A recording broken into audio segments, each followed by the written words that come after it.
What happens when a powerful CEO ignores everyone's warnings and hires a mysterious homeless man? Stay tuned to find out, and don't forget to subscribe for more incredible stories. Margaret Chen stood at her corner office window, watching the morning chaos of downtown Millbrook unfold 30 floors below. As CEO of Chen Industries, she'd built an empire from nothing, but today felt different. Her usual security guard had quit without notice, leaving her building vulnerable. The temp agency sent over some candidates, her assistant David announced, entering with a stack of resumes. Margaret barely glanced at them. Send them up. One by one, the candidates filed through, polished, professional, forgettable. Then something caught her eye through the window. A homeless man sat on the bench across the street, watching her building with intense focus. His clothes were torn and dirty, but his posture was alert, almost military.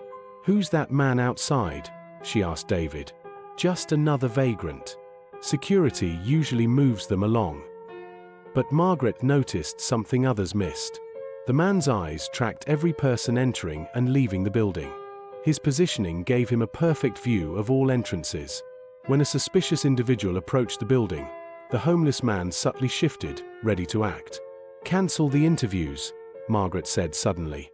"I want to speak with that man outside." David's eyes widened. You can't be serious." "Deadly serious. Bring him up." 20 minutes later, the homeless man stood in her pristine office, water dripping from his rain-soaked coat onto her Persian rug. Up close, Margaret could see intelligence burning in his weathered eyes. "What's your name?" she asked. "Thomas," he replied, his voice surprisingly cultured despite his appearance. "Thomas, I have a proposition for you.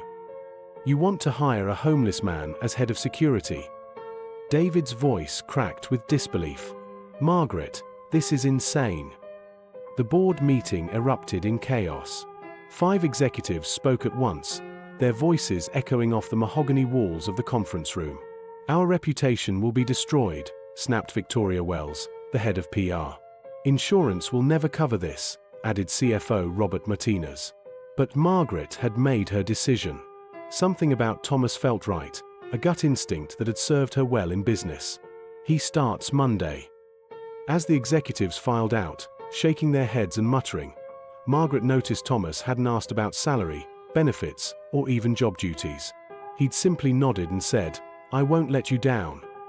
Over the weekend, Margaret found herself researching military bearing and surveillance techniques. Thomas's natural positioning, his constant awareness, it all pointed to professional training.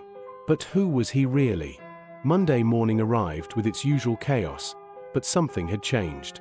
Thomas stood at the main entrance, transformed. Someone had given him a security uniform, and though his hair was still unkempt, his presence commanded respect.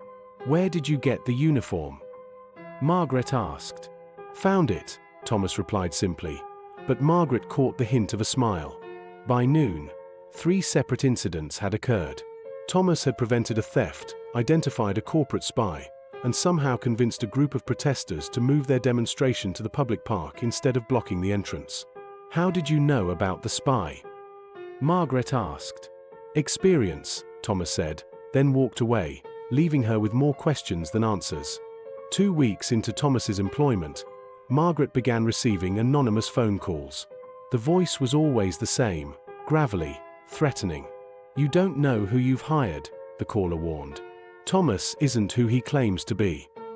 Margaret tried to dismiss the calls, but they came daily now. Her sleep suffered. During board meetings, she found herself staring out at Thomas, who maintained his post with military precision. There's been an incident," David announced, bursting into her office. Margaret rushed to the lobby where a crowd had gathered. Thomas stood over a man in an expensive suit, holding him in what looked like a professional restraint. "He was planting listening devices," Thomas explained calmly. "3rd floor, near the accounting department." The man Thomas had caught was Marcus Webb, a corporate investigator Margaret recognized from industry events. As security cameras were reviewed, they confirmed Thomas's story. Webb had indeed been placing surveillance equipment. "How did you spot him?" Margaret asked later, after the police had taken Webb away. "He moved wrong for a maintenance worker." Too careful, too aware of cameras. Margaret studied Thomas's face. You have training.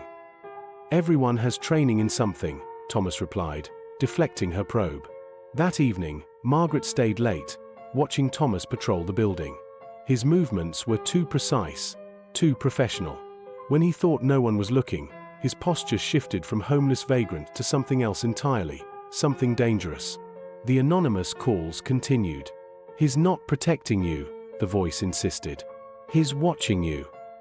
Margaret hired a private investigator named Sarah Kingston to look into Thomas's background. What came back was disturbing. No Thomas matching his description in any database. No social security records. No employment history. Nothing. It's like he doesn't exist, Sarah reported. Or like someone erased him. Meanwhile, Thomas's performance remained flawless.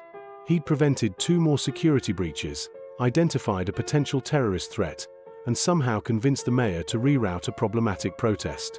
Margaret's building had become the safest in the city. But the anonymous calls grew more specific. Check his room at the shelter. See what he's really doing. Margaret couldn't bring herself to spy on Thomas directly, but she found herself walking past the downtown mission where he supposedly stayed. The shelter director, a kind woman named Elena Rodriguez, was happy to talk. Thomas? He's been with us 3 months. Quiet, helpful, but strange. He never sleeps. We find him awake at all hours, just watching. Watching what? Everything. The streets, the people, the buildings. Like he's waiting for something. That night, Margaret made a decision that would change everything. She would follow Thomas after work, see where he really went. As she sat in her car across from the building, she watched him exit through a side door she didn't know existed. Thomas didn't head toward the shelter. Instead, he walked 6 blocks to an abandoned warehouse, moving with purpose. Margaret followed at a distance, her heart pounding. Inside the warehouse, through a broken window, she saw Thomas at a table covered with photographs, maps, and what looked like surveillance equipment. The photos were of her building, her employees, and most disturbing of all, dozens of pictures of Margaret herself. Margaret fled the warehouse, her mind reeling. The anonymous caller had been right. Thomas wasn't protecting her. He was studying her, planning something. But what? The next morning, she could barely look at Thomas without her heart racing. He seemed to sense her distress. "Everything all right, Ms. Chen?" he asked, his voice carrying a new edge. "Fine," she lied, but Thomas's eyes narrowed slightly. That afternoon, Margaret called a meeting with her head of legal, James Morrison. "I need someone removed from the building immediately." "The homeless guy. Thank God. I'll call." "No." Margaret's voice was sharp. "Quietly. And I need protection. Real protection." James arranged for a discreet security firm to evaluate the situation. But when their team arrived, they found Thomas's position virtually impregnable. He'd somehow gained access to the building's entire security system. "He's been watching everyone," the security chief reported. "Employees, visitors, even you. He's mapped every entrance, every blind spot, every vulnerability." Margaret felt sick. "What do you recommend?" "Careful extraction. This man is dangerous." But Thomas was already moving. Margaret noticed him making phone calls, short conversations in a language she didn't recognize. His behavior had shifted from protective to predatory. The anonymous caller reached out again. "He knows you're onto him. You need to leave. Tonight." "Who is he?" Margaret demanded. "Someone who's been looking for you for a very long time." Margaret's blood ran cold. "What do you mean?" "Check your father's old files. The answer's been there all along." That evening, Margaret retrieved boxes from her father's study, documents she'd never bothered to examine after his death 5 years ago. Hidden in a manila folder marked confidential, she found photographs and documents that made her legs weak. The documents revealed a secret Margaret never knew existed. Her father, Chen Wei, hadn't just been a businessman. He'd been involved in international intelligence, working with various governments on classified operations. One photograph showed her father with a group of operatives. The man in the center, 20 years younger but unmistakably the same face, was Thomas. A typewritten report detailed an operation gone wrong in Eastern Europe. Agent Thomas Mitchell had been presumed dead after his team was betrayed. The betrayal had come from within. Someone had sold them out to enemy forces. The report named the traitor, Chen Wei. Margaret's hands shook as she read further. Her father had been paid handsomely for information that led to the capture and torture of Thomas's entire team. Only Thomas had escaped, but not before losing everything he'd held dear. The anonymous caller had been right. Thomas hadn't been protecting her, he'd been planning his revenge. Her phone rang. This time, the voice wasn't anonymous. "You found them," Thomas said quietly. "Thomas, I can explain." "No explanation needed. I've waited 15 years for this moment." "What do you want?" Margaret's voice was barely a whisper. "Justice. Your father destroyed my life, killed my friends, left me for dead. But he died before I could confront him. You're all that's left." Margaret realized with horror that Thomas had been planning this for years. The homelessness, the perfect timing of his appearance, the immediate acceptance of the job, it had all been orchestrated. "You're going to suffer like I suffered," Thomas continued. "But first, you're going to know the truth about the man who raised you." The line went dead. Margaret barricaded herself in her apartment, but she knew it was futile.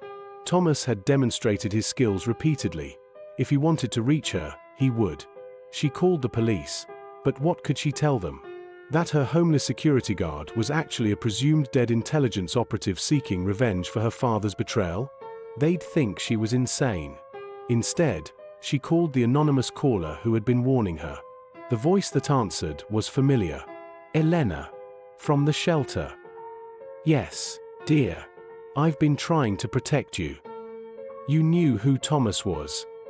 "I knew he was dangerous. I run a shelter for broken people, Margaret. I can tell the difference between someone who needs help and someone who's hunting." Elena explained that she'd been a psychiatric nurse before running the shelter. Thomas's behavior had set off every alarm she possessed. Too controlled, too focused, too patient. He's been using the shelter as a cover. I found weapons hidden in his belongings, communications equipment, detailed plans of your building. When I confronted him, he threatened everyone at the shelter. "Why didn't you call the police?" "Because I discovered something else. Thomas isn't the only one looking for you, Margaret. Your father made enemies all over the world. Thomas might be the least of your problems." As if summoned by her words, the lights in Margaret's apartment went out. Emergency lighting kicked in, casting eerie shadows across her living room. "He's here," Elena whispered through the phone. Margaret heard footsteps in the hallway outside her apartment. Slow, deliberate, confident. Thomas wasn't hiding anymore. "Margaret," his voice carried through the door.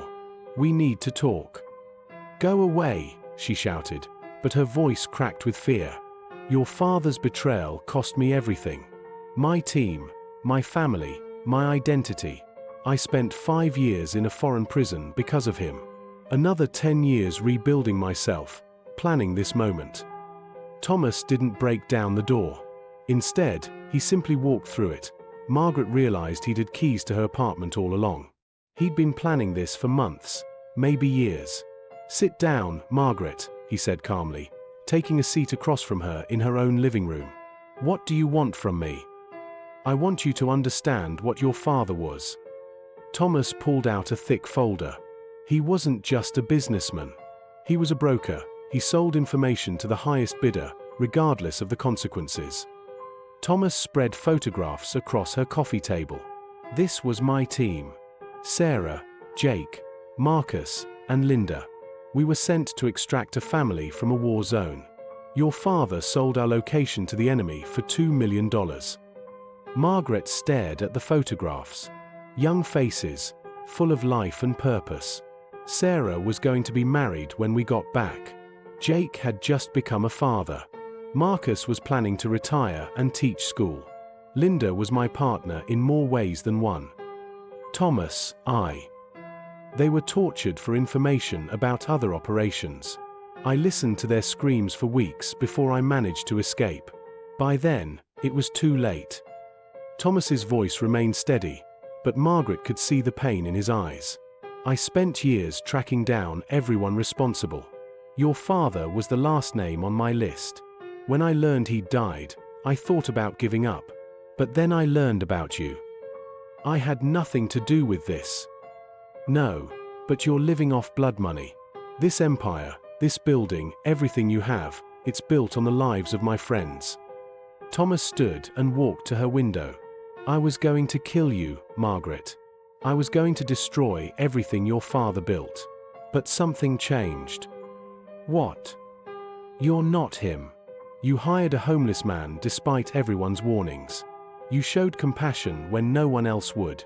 You're nothing like your father. There's something else you need to know, Thomas continued. Your father's enemies aren't all dead. Some of them are still hunting the Chen family. Margaret's phone buzzed. A text from an unknown number. We have Elena. Come to the warehouse district. Alone. 1 hour. Who is that? Margaret asked, showing Thomas the message. His face darkened. Viktor Kozlov. He was the buyer for your father's information. He's been tracking you for months, waiting for the right moment. Why didn't you warn me? Because I was planning to handle him myself. But now he has Elena, and that changes everything. Thomas revealed his true plan. He'd been using his position as security guard to identify and eliminate the various threats surrounding Margaret. 3 attempts on her life had been quietly neutralized. The corporate spy, the surveillance equipment, the protesters, all had been connected to Kozlov. You've been protecting me this whole time. I was protecting my revenge. I couldn't let someone else kill you before I decided what to do with you. Margaret felt a strange mix of terror and gratitude. And now I've decided. Your father's sins aren't yours to bear. But Kozlov won't see it that way. He wants the entire Chen bloodline eliminated. Thomas moved to a hidden panel in her wall. When had he installed that, and retrieved weapons and equipment? We're going to save Elena, and then we're going to end this, he said. But I need you to trust me. How can I trust you? You've been lying to me for weeks. Because, Thomas said, checking his weapon, I'm the only one who can keep you alive. And despite everything, I've grown to respect you. You're not your father, Margaret. You're better than him. Margaret made a choice that would define the rest of her life. What do you need me to do? The warehouse district was a maze of abandoned buildings and broken dreams. Thomas led Margaret through the shadows, moving with deadly purpose. Kozlov has 4 men with him, Thomas whispered. He's expecting you alone, which gives us an advantage. They reached the specified warehouse. Inside, Elena was tied to a chair, bruised but alive. Kozlov stood behind her, a man in his 50s with cold eyes and expensive clothes. Ms. Chen, Kozlov called out. Your father cost me a fortune. Time to settle his debts. Margaret stepped into the light as planned. Let her go. Your fight is with me. Such nobility. Your father had none of that. Kozlov signaled his men. Kill her. That's when Thomas moved. Years of training and months of preparation culminated in a display of lethal efficiency. The first gunman dropped before he could draw his weapon. The second managed to fire once before Thomas's knife found its mark. The third gunman had Margaret in his sights when Elena, despite her restraints, managed to kick over a stack of crates, creating a distraction. Thomas used the chaos to eliminate the final threat. Only Kozlov remained, his own weapon trained on Elena. Very impressive, Thomas. I wondered when you'd show yourself. Let her go, Viktor. This is between us. No, this is about money. About betrayal. About finishing what Chen Wei started. The standoff lasted 30 seconds. Then Margaret did something unexpected. She stepped between Kozlov's gun and Elena. I'll give you everything, she said. Every asset, every account, everything my father built. Just let her go. Margaret, no, Thomas said. "It's blood money anyway." "You were right about that." Kozlov smiled. "How touching. But I don't just want your money. I want your life." In the end, it was Elena who provided the solution. The former psychiatric nurse had been quietly working on her restraints throughout the confrontation. As Kozlov prepared to fire, she broke free and tackled him. The gun went off. Thomas lunged forward. When the smoke cleared, Kozlov was dead, and it was over. 3 months later, Margaret stood in her office, watching Thomas train the new security team.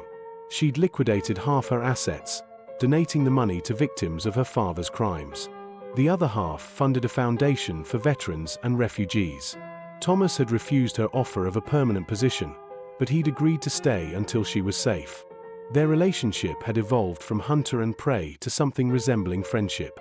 "Any regrets?" he asked, joining her at the window. "About the money?" "No. About hiring you." Margaret smiled. "Best decision I ever made." Thomas nodded. "Your father would hate what you've become." "Good," Margaret replied. "That means I'm doing something right." Thanks for watching this incredible story of redemption and second chances. The truth really can set us free, even when it hurts. Don't forget to like, comment, subscribe, and share this video with someone who needs to hear this story. What would you have done in Margaret's situation? Let us know in the comments below.